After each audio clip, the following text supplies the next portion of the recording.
Muy buenos días, muy buenas tardes y muy buenas noches, porque no sabemos en qué momento del día nos estás viendo. Te doy la bienvenida a otro episodio del podcast de la Iglesia Cristiana Discípulos de Cristo en Amelia, La Buena Parte. Mi nombre es Fabiola y estoy hoy nuevamente con la pastora Lourdes. Hola, Hola, pastora. ¿cómo estás, Fabi? Bien, ¿y usted? Qué grato volver a estar aquí. De verdad que sí. Es un gozo poder estar con esta audiencia que sabemos que es amplia y que está interesada también en todos estos temas. Agradezco esta oportunidad, ¿verdad? Estamos pastoreando la iglesia El Pescador allá en Bayamón y somos familia. La iglesia de Amelia y El Pescador somos familia. Nuestro amor para cada uno de aquellos que nos está escuchando en cualquier parte del mundo y a cualquier hora del día. ¿Verdad que sí? Así que estamos contentos de estar aquí, Fabi. Invité a la pastora Lourdes nuevamente al podcast porque hay un tema que llevo mucho tiempo queriendo dialogar. Uh-huh. Es un tema súper importante y yo quería que fuera usted. Ajá, gracias. Yo quería que este tema lo tocáramos con ella porque sabía que la aportación de ella iba a ser singular. Amén. Es el tema de la espiritualidad de la nueva era. Ajá. Si usted tuviera que definir de la manera más masticada y simple en 1 o 2 oraciones, ¿a qué nos referimos cuando hablamos de nueva era? Sí, como decir en arroz y habichuela, algo así. Es un sistema de creencias. La nueva era es un sistema de creencias que integra muchas cosas, ¿ve? Como cuando uno hace un sancocho, ¿verdad? A ese sancocho le echan muchas cosas para que sepa bueno, para que atraiga la atención. Y de alguna manera el sistema, ¿verdad?, de creencias que incluye la nueva era tiene que ver algo con eso. Nosotros no es algo nuevo, es algo que quizás explota después a mitad del siglo XX, más o menos, donde se empiezan a enfatizar estos elementos porque empiezan a haber unos cambios importantes dentro de nuestra sociedad. Y eso también incluye la espiritualidad. Hay una dinámica también que se revela. ¿Te acuerdas del tiempo de los hippies? La expresión donde se daba ya, iban en contra de los sistemas establecidos, especialmente en toda esa dinámica americana, donde ciertamente estaban buscando algo nuevo, hay un cierto tipo de rebelión, ¿verdad? Y con todos estos elementos de esta época que todavía estamos tratando de entender qué es, ¿verdad? Que muchos llaman posmodernismo, ¿verdad? La expresión donde la sociedad es más fluida en términos de sus ideas, no es tan estructurada, no está centrada en verdades absolutas, ¿verdad? Hemos roto con esos bosquejos, ¿verdad?, de la dinámica científica para mirarnos un poquito más, ¿verdad?, como ellos mencionan, más dentro de una dinámica fluida donde las ideas de todo el mundo caben. Entonces eso también afecta a la espiritualidad y afecta el cristianismo y afecta todos estos sistemas humanos, ¿verdad? Y dentro de esa dinámica, pues esta tendencia del New Age, ¿verdad?, y este sistema de creencias integra muchas cosas. Integra elementos esotéricos, elementos que corresponden inclusive a la dinámica espírita, ¿verdad?, espiritista, que tiene que ver con elementos también que vienen de tiempos ancestrales, ¿verdad?, que inclusive son culturales dentro de expresiones religiosas particulares y las integran aquí y las hacen parte de ese sancocho que de alguna manera como que sabe mejor y que no se ajusta a algo que sea cerrado, ¿no? Y que de alguna manera estas nuevas generaciones especialmente miran con mucho entusiasmo. ¿Por qué? Porque es inclusivo. Y esa palabra me parece que tú la has escuchado más de una vez.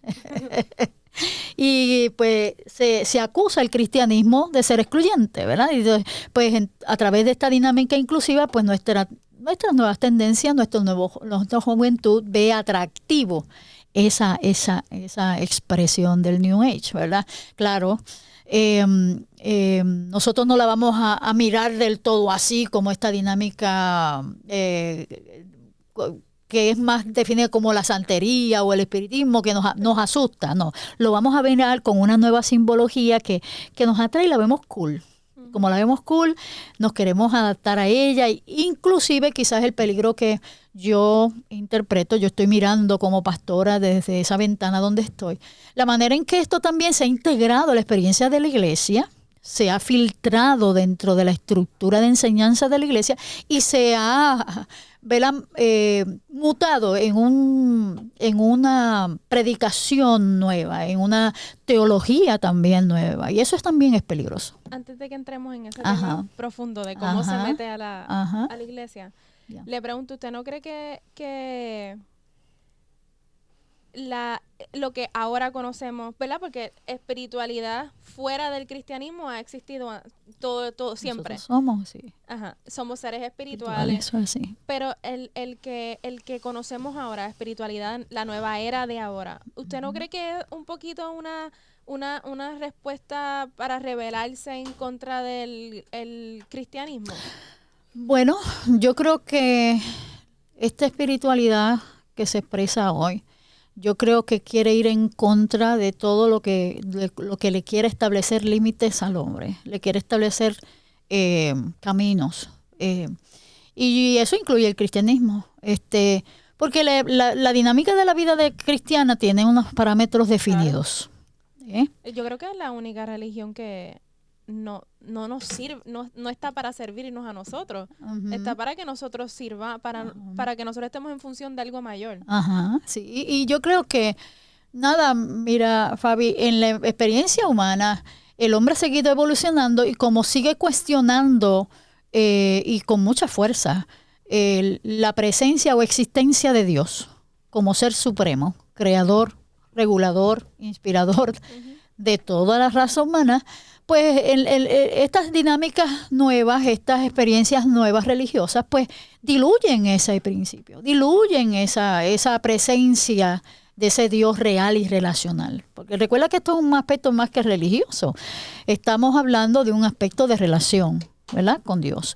Pero cuando tú estudias la experiencia de New Age y todas esas ramificaciones que se dan alrededor de estos movimientos religiosos, inclusive, que hay millones de personas debajo de estas estructuras religiosas, no estamos hablando de 2 o 3 gatos.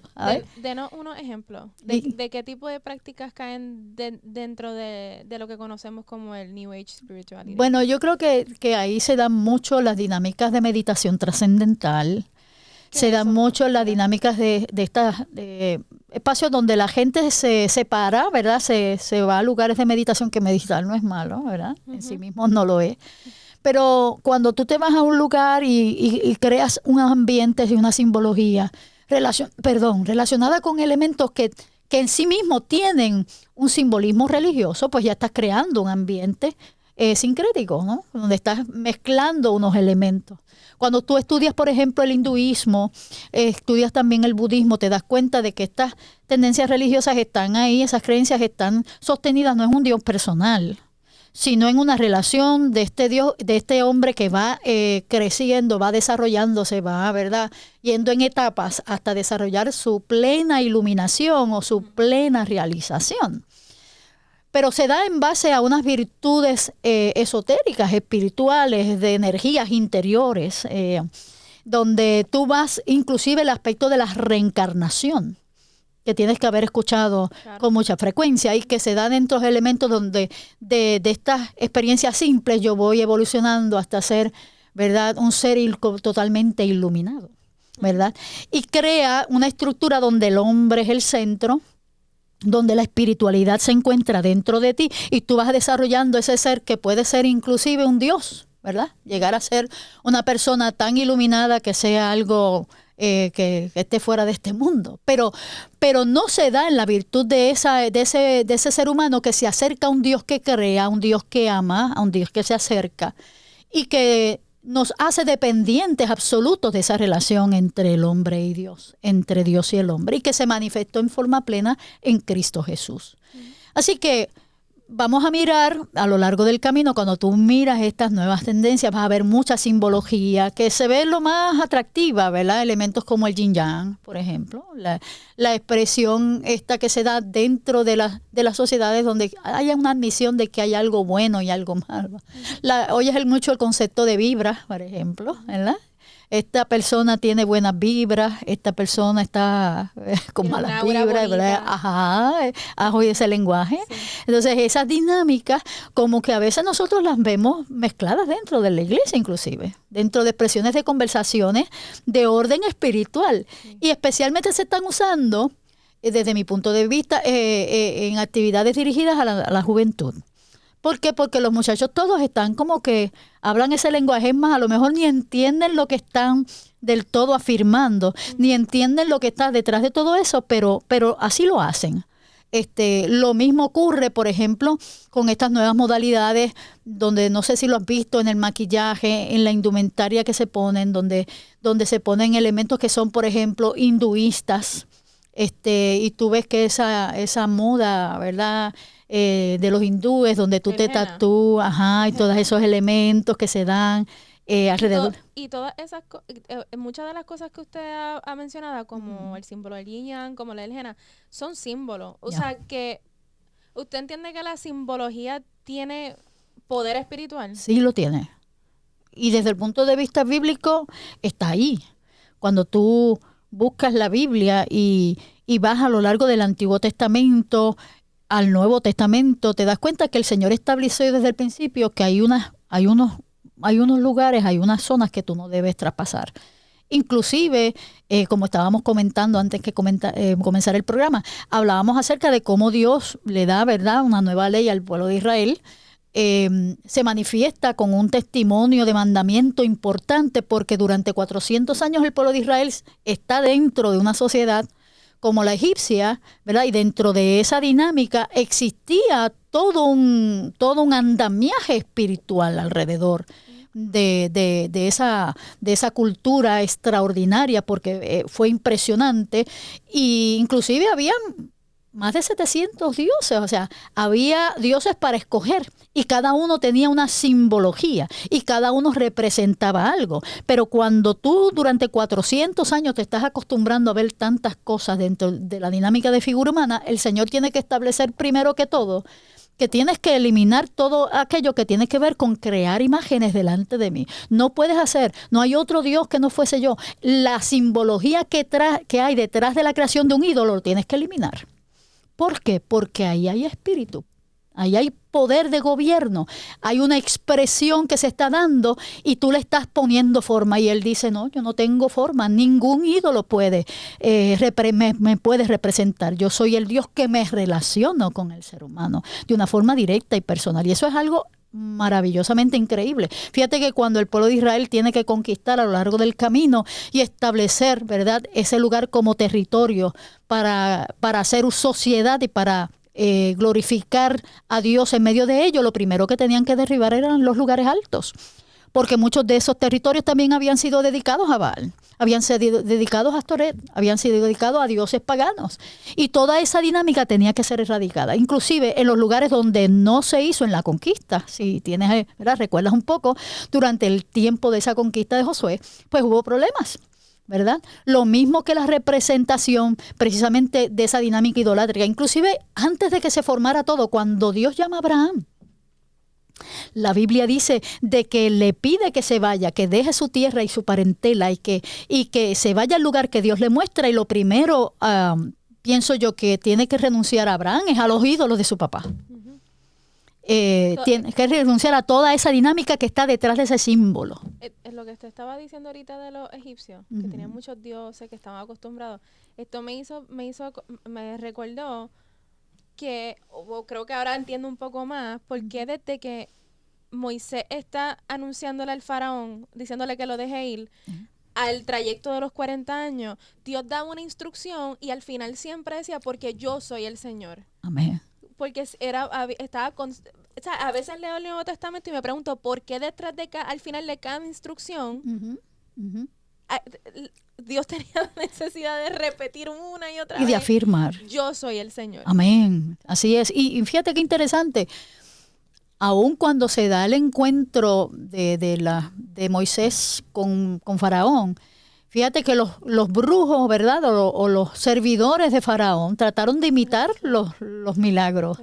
Y hubo hubo una confrontación entre el mundo físico y el mundo espiritual, el mundo de la luz y el mundo de las tinieblas. Todo bajo una representación. Y toda esa experiencia donde Moisés podía tirar la vara y allí estaba una serpiente y ellos tiraban la vara y allí también se manifestaba y había una lucha entre ellos. La dinámica se da de una manera clara. La vara de Moisés, ¿verdad?, transformada en una serpiente, es la que vence, es la que arrolla todo ese poder espiritual y lo desaloja.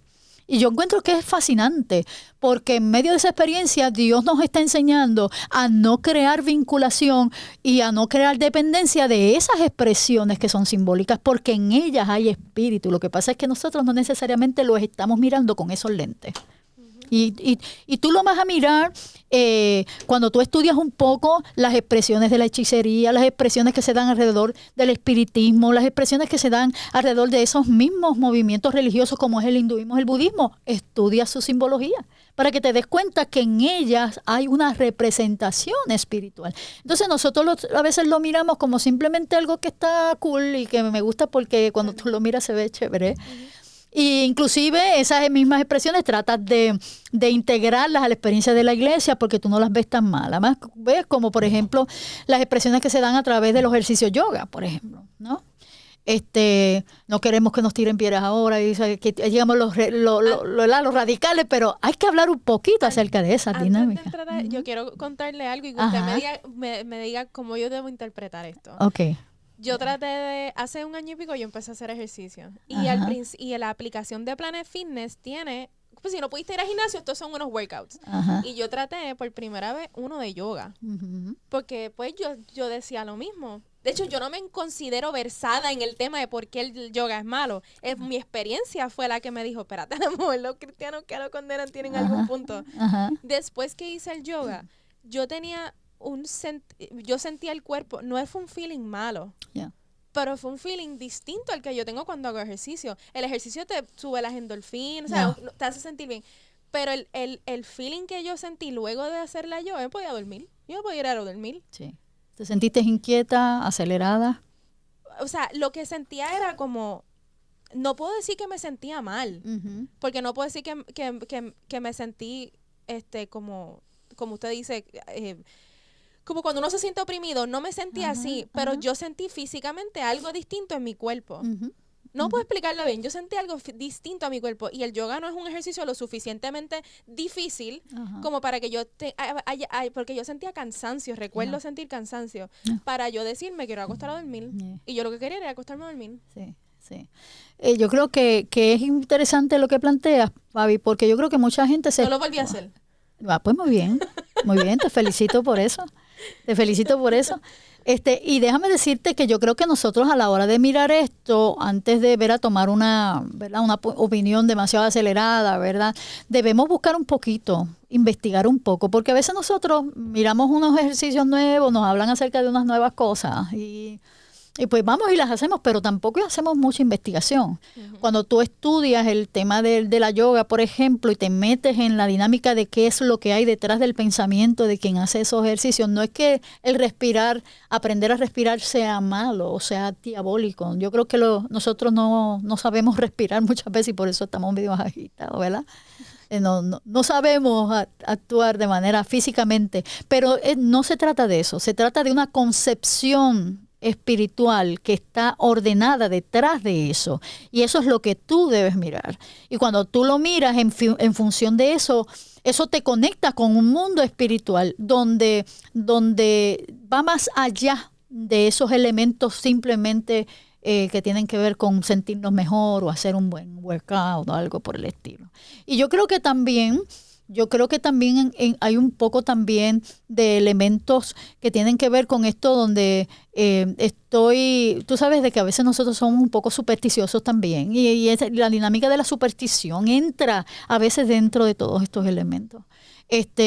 La misma concepción de estos ejercicios, cuando tú lo miras, están basados a unos principios espirituales. y que cada uno tiene un nivel, cada uno representa una figura de iluminación, porque detrás de eso hay espíritu. Y entonces nosotros yo creo que debemos aprender a discernir estas cosas. ¿Y cuál es el peligro de... convencimos a la gente, a la juventud, que en efecto hacer porque de lo que la escucho, el peligro está en que muchas de estas cosas, aunque inofensivas en sí, tienen el simbolismo que traen espíritu detrás de eso. Ajá. ¿Cuál es el peligro? Bueno, de que tú seas atrapado por esas concepciones espirituales. Tú seas seducido por ellas. De alguna manera también te alejen de los principios bíblicos, porque de nuevo volvemos a esto. Yo creo que nosotros no nos damos cuenta que a través de esas respuestas nuestras, de la adquisición de esos elementos que son simbólicos y de esa adaptación a nuestra vida personal, de alguna manera afectan nuestra espiritualidad y nuestra relación con Dios. No se van a ver de manera inmediata, se van a ver en el camino. Se van a ver a través de experiencias donde inclusive personas que antes estaban dentro de una concepción espiritual mucho más disciplinada, de mucho más compromiso con Dios, de repente ya no es tanto así. Inclusive en esa dinámica adaptamos esas cosas como parte de una nueva percepción espiritual, de una dinámica espiritual nueva. Esto es novedoso y eso lo que está haciendo, eso es tóxico, eso no nos está ayudando a crear un vínculo y una dinámica de relación con Dios. A lo mejor en sí mismo tú puedes mirar eso, lo puedes encontrar en algún lugar, te lo puedes taguear a tu cuerpo y decir, no, yo no veo nada malo en eso en sí mismo, porque no estás mirando lo que está en esa concepción detrás de ella. Y yo creo que nosotros debemos aprender a mirar todas estas dinámicas para separar una cosa de la otra, porque el Señor mismo nos lo ordena que sea así.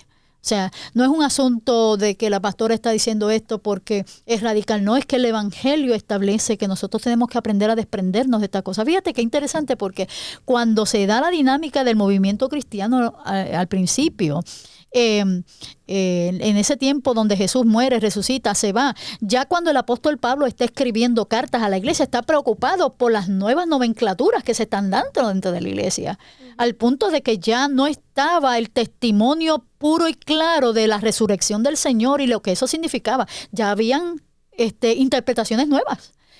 Todavía no, quizás Juan el Bautista Juan el Evangelista no había muerto todavía cuando ya se estaban dando movimientos nuevos, interpretaciones de qué era eso de la resurrección del Señor. ¿Ves?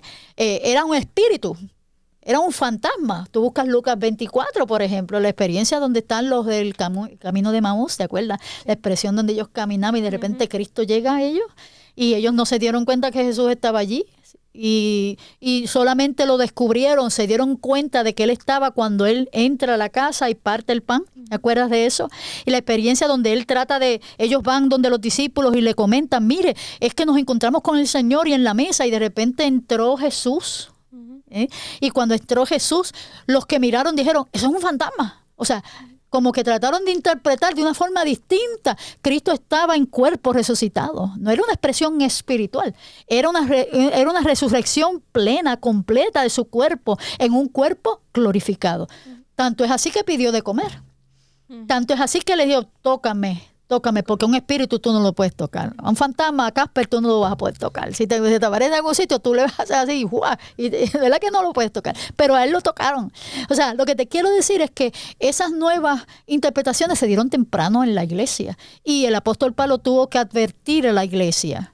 A Gálatas, estudia primera, segunda de Timoteo, estudia Tito, estudia cualquiera de esas cartas de primera, segunda, la dinámica era la misma. Tengo una gran preocupación entre ustedes, se están vinculando unos elementos nuevos que están trayendo una interpretación nueva que nos está alejando de los principios del Señor. Y el New Age es parte de eso, esa interacción cool, donde lo integro todo, donde no del todo está definido. Y hay elementos que están diluidos ahí que yo a veces ni me percato que están ahí, pero son parte del elemento y los puedo integrar a la experiencia de la vida espiritual porque no me hacen ni me quitan. Las dinámicas donde hay inclusive iglesias que practican sesiones de yoga y otros ejercicios. Nos hemos concentrado quizás en ese, que es el más conocido, pero hay muchísimas dinámicas donde las traen a la dinámica de la vida de la iglesia pero no necesariamente es espiritual, no necesariamente va conforme al modelo del Señor. Yo sigo algunas chicas jóvenes, obvio, en las redes que sus plataformas están hechas para debunk, para atacar la nueva era, porque en algún momento estuvieron bien inmersas en eso y Cristo las salvó. Y me estoy acordando de una de ellas que, y le traigo esto porque recuerdo que en el primer episodio usted hablaba del mundo espiritual, cómo hay rango. Yeah. Y verdad que no, y como decía ahorita, que las cosas no se manifiestan drásticamente, porque hay rangos. Eso es así. Y hay una chica que recuerdo un testimonio brutal, que empezó así poco, que es el horóscopo, las cartas, el tarot, la mano, etcétera. Y empezó ella misma a trabajarlo, a educarse. Y ya ella estaba metida tan y tan profundamente en esta espiritualidad que lo que la hace echar para atrás es una experiencia con un demonio, físicamente con un demonio. O sea, y lo mucho que tardó y lo mucho que tuvo que entregarle al mundo espiritual para llegar a ese punto de cariarse con un demonio. Sí. Y me hace pensar que tengo amigas que quizás no le sirven al Señor, pero sé que le empezaron leyendo quizás el horóscopo de vez en Sí, o cuando. jugando a la cuija. Mira, ahora hay hasta los cojitos de cuija que son para niños. No sé si los has visto. Ay, eso ha salido para niños. Y tú miras la plataforma, miras el juego y es bien interesante. O sea, es un juego muy atractivo. Te das cuenta de que está diseñado para que a ti te guste y lo compres, ¿no? Y nosotros lo miramos como juegos inofensivos. O sea, de nuevo, miramos esto como si fuese demasiado liviano, como si detrás de ello no hubiese una intención maligna de desvirtuar tu atención, de desvirtuar tu espiritualidad para que concentres también en estos elementos. Y eso, a lo largo, produce unos elementos espirituales que pueden afectarte y que puedan crear también un entronamiento espiritual, lo que nosotros llamamos en guerra espiritual un derecho legal, ¿no? El derecho legal que tú le permites al enemigo. Cuando Eva y Adán estaban en el Edén, la serpiente se movía en el Edén. Y si te das cuenta, es interesante porque a veces nosotros decimos, en el Edén estaba todo bajo control y no había malignidad. Bueno, la malignidad se movía en medio de ella y Dios permitió que la malignidad se movía porque estaba, inclusive toma la forma de serpiente. Cuando se acerca a Eva, posiblemente Eva ve a la serpiente y no la ve mal.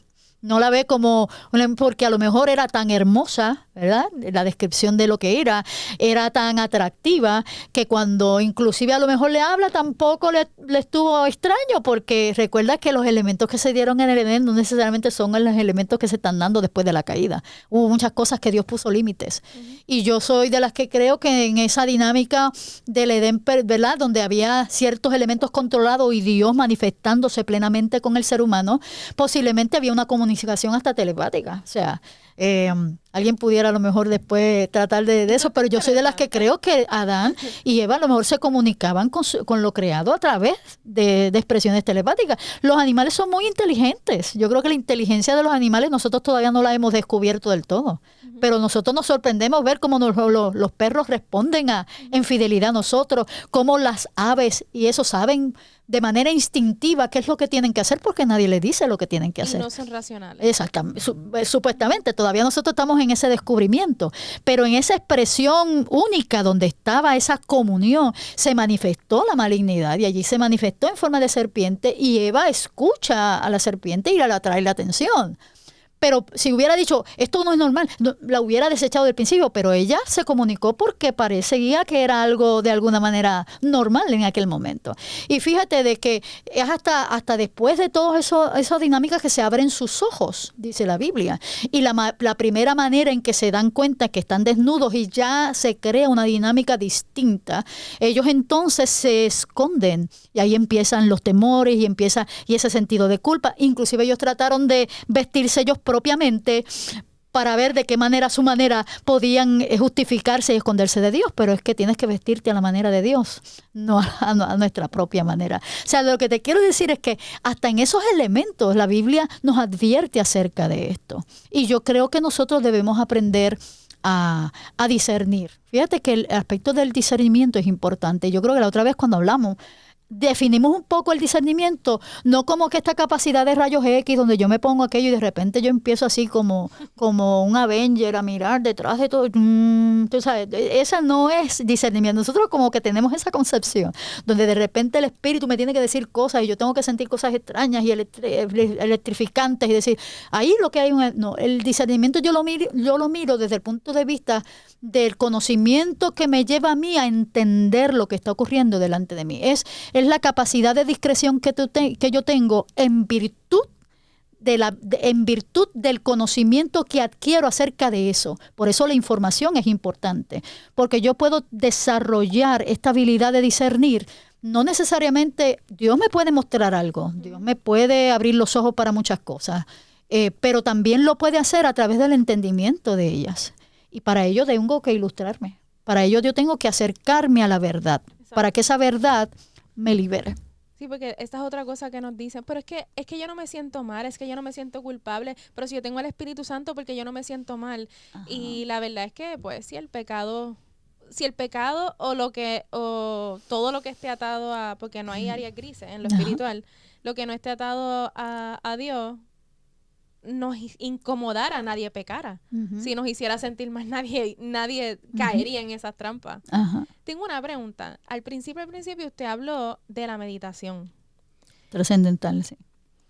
Y le pongo meditación trascendental porque la diferencia de la meditación nuestra, ¿no? Pues decimos, nosotros invitamos a la gente que medite. Y meditar en sí mismo no es nada malo. O sea, que tú tengas, yo creo que la gente de la iglesia debe aprender a meditar, a sacar espacios de meditación. ¿No es lo mismo que orar? No es lo mismo que orar. Okay. Cuando yo estoy en oración, yo estoy en una expresión activa donde estoy comunicándome con Dios y estoy hablando con Él. Creo ambientes de meditación donde yo estoy reflexionando acerca de las cosas. Y a veces cuando estoy en oración, no necesariamente estoy en el elemento de reflexión. Fíjate que yo lo veo un poquito distinto. Cuando tú estás en oración, tú estás creando un ambiente apropiado para tú estar en una comunión con Dios. Y en medio de ella, bueno, tú meditas, pero la expresión de la meditación, de la reflexión, es algo distinto. Yo creo un ambiente particular para yo estar buscando respuestas, buscando a través de la palabra respuestas, buscando en mí misma respuestas, ¿no?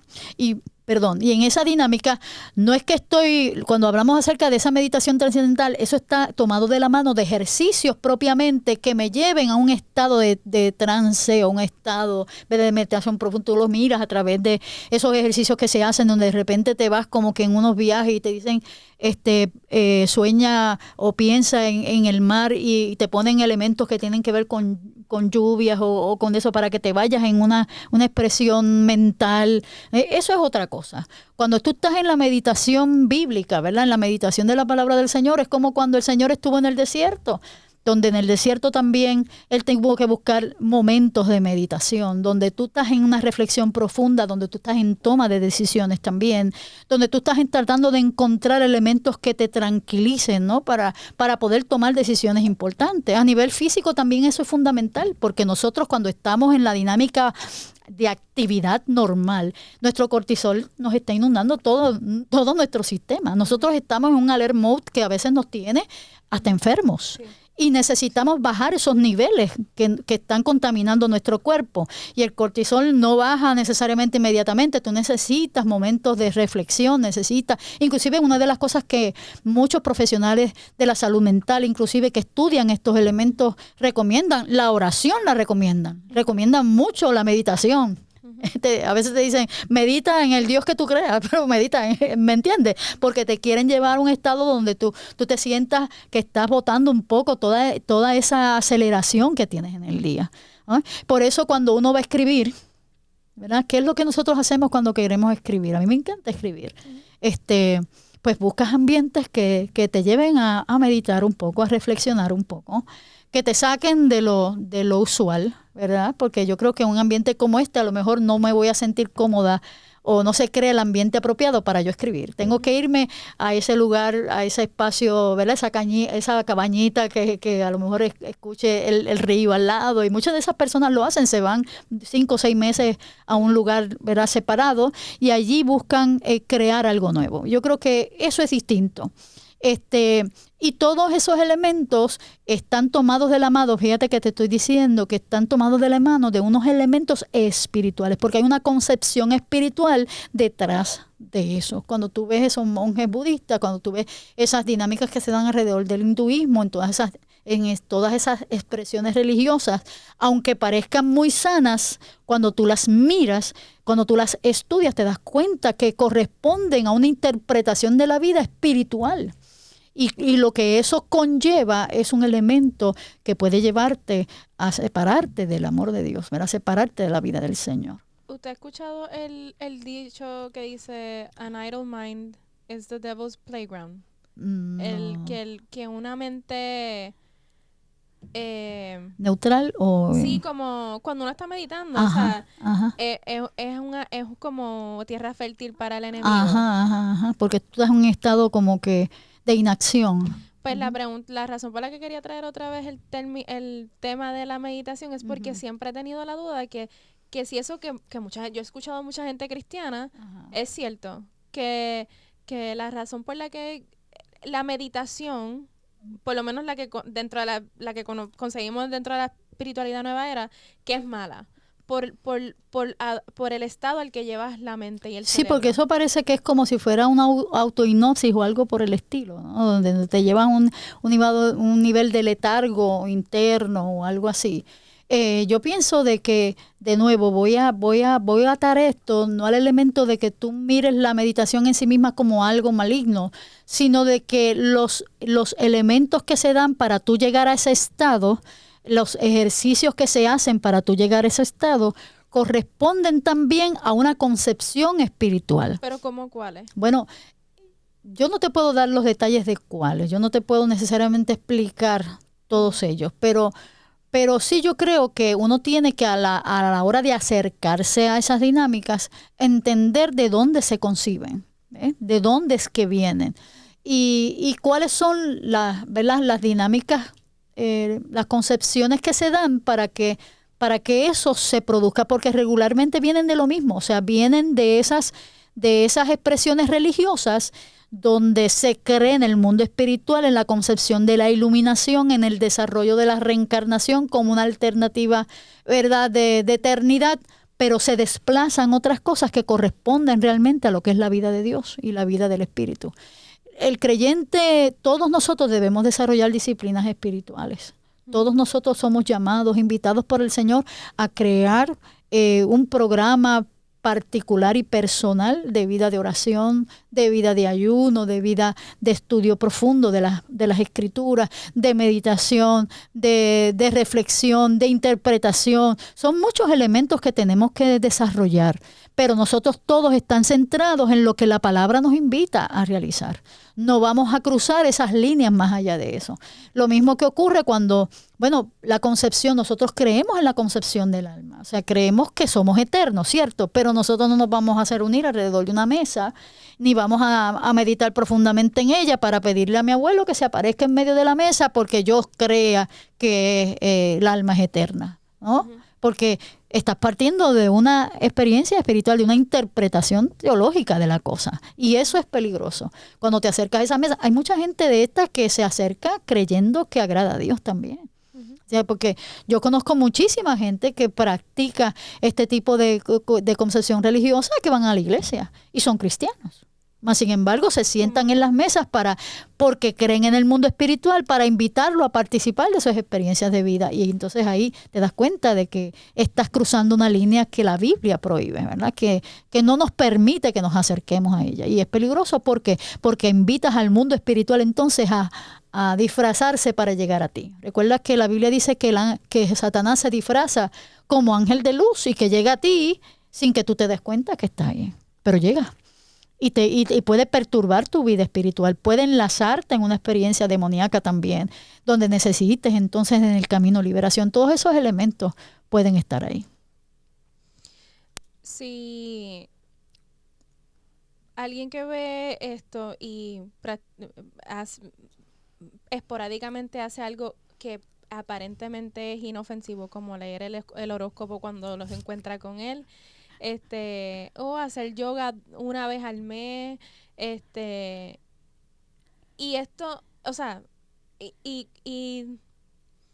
quiere agradar a Dios, porque quizás está recién convertido. Uh-huh. ¿Cómo uno se educa? Porque en mi caso con el ejemplo de la yoga, pues fue porque ¿Percibiste algo? exacto, exactamente. Pero yo pienso que quizás alguien en otro escenario quizás no hubiera sabido discernir o entender que lo que estaba sintiendo si era malo o bueno. Uh-huh. No sé si me entiende lo que le quiero decir. ¿Cómo alguien se puede educar? ¿Cómo alguien puede estar apercibido de esto? Bueno, yo creo que la información, en el caso, por ejemplo, de lo que hablas acerca del horóscopo y esta dinámica esotérica que a veces como que la Biblia, bueno, de manera explícita ordena que no nos acerquemos al agorero, que nos acerquemos al adivino. La Biblia ordena eso, no te está diciendo te lo sugiero. Uh-huh. El Señor ordenó que separáramos esos elementos hechiceros, esos elementos de invocación al mundo espiritual de manera contundente. O sea, Él lo ha rechazado bíblicamente. Nosotros tenemos que mirar elementos como estas nuevas tendencias religiosas, tenemos que estudiarlas. Tenemos que ir a Google, tenemos que buscar información fehaciente, información que te hable acerca de dónde nacen estos movimientos, de dónde nacen estos ejercicios, de dónde nacen estas interpretaciones de las cosas. Obviamente en la Biblia no vamos a leer, no nos va a decir que el yoga es malo y que el horóscopo es malo. Ajá. Bueno, pero el horóscopo está basado precisamente en una interpretación esotérica de las cosas, en una interpretación espírita. O sea, tú estás, es en el sortilegio, en la adivinación. Tú estás creando algo basado en la posibilidad de lo que ves en las estrellas, cuando la Biblia dice que no debemos mirar en ellas ningún tipo de ordenamiento. Tienes que mirar a aquel que creó las estrellas. No debes mirar las respuestas a tu vida en virtud de unas señales naturales, sino tienes que mirar al Dios que creó la naturaleza para encontrar tu norte. Porque lo que no sea de esa dinámica, de mal procede. Lo mismo sucede, yo creo que a veces nosotros hasta queremos justificarlo, porque no nos queremos acercar mucho a ello. Uh-huh. Y hoy en día, bueno, la verdad es que todo el mundo lee poco, o sea, mucha gente lee poco. Pocas personas necesariamente se educan o le buscan el track a las cosas, sino que simplemente se sienten bien y el track de lo bonito y lo chévere y lo cool, y lo encuentran en una iglesia y como que después se sienten que lo deben hacer en la otra, porque nosotros así hacemos un copy-paste de las cosas sin indagar en ellas, sin interpretarlas ni reflexionar en ellas. Uh-huh. Pero yo recomiendo que nosotros debemos estudiar un poco más. Debemos acercarnos a la intención de las cosas, porque la gente que se educa, la gente que mira más allá, que le pide al Señor que le deje ver, va a dar. Sí, seguro que sí, va a encontrar respuesta en Dios. Y yo creo que a cualquier persona que esté nueva en el Evangelio y que ha tenido estas vinculaciones, debe desprenderse de ellas. Debe pedir al Señor misericordia, ¿no? Y yo creo que siempre hay esperanza para desprenderte de esas cosas. Y a veces uno tiene ciertas adicciones y eso también es adictivo para mucha gente. Pues debes buscar apoyo de gente que te ayude también a salir de esas en oración conjunta, reprendiendo, ¿verdad?, todo ese poder espiritual. Y no solamente eso, reeducándote. Si por las mañanas era lo primero que hacías antes de salir a tu casa, era ver el horóscopo, pues ya no vas a hacer eso. Lo que vas a hacer es que vas a orar primero y vas a coger la Biblia y vas a leer un texto y vas a sustituir lo que hacías por la buena palabra, por el buen momento, ¿verdad? Por la dinámica de encuentro con Dios, y lo otro va a seguir yéndose solo, depurándose solo, para la gloria de Dios. Pastora, gracias. No, para mí ha sido un placer. Espero que, ¿verdad?, sirva para que podamos sentirnos inspirados a hacer la voluntad de Dios. Y hay que seguir buscando, Fabi, hay que seguir preguntándonos estas cosas y allegándonos a esa realidad. Y si alguien tiene alguna pregunta también y hay alguna inquietud que quisiera que pudiera discutirse, estamos también para servir. Claro que sí. Gracias por invitarme. Gracias a usted por darnos de su tiempo. Bueno, hasta la próxima. Amén. Que el Señor les bendiga.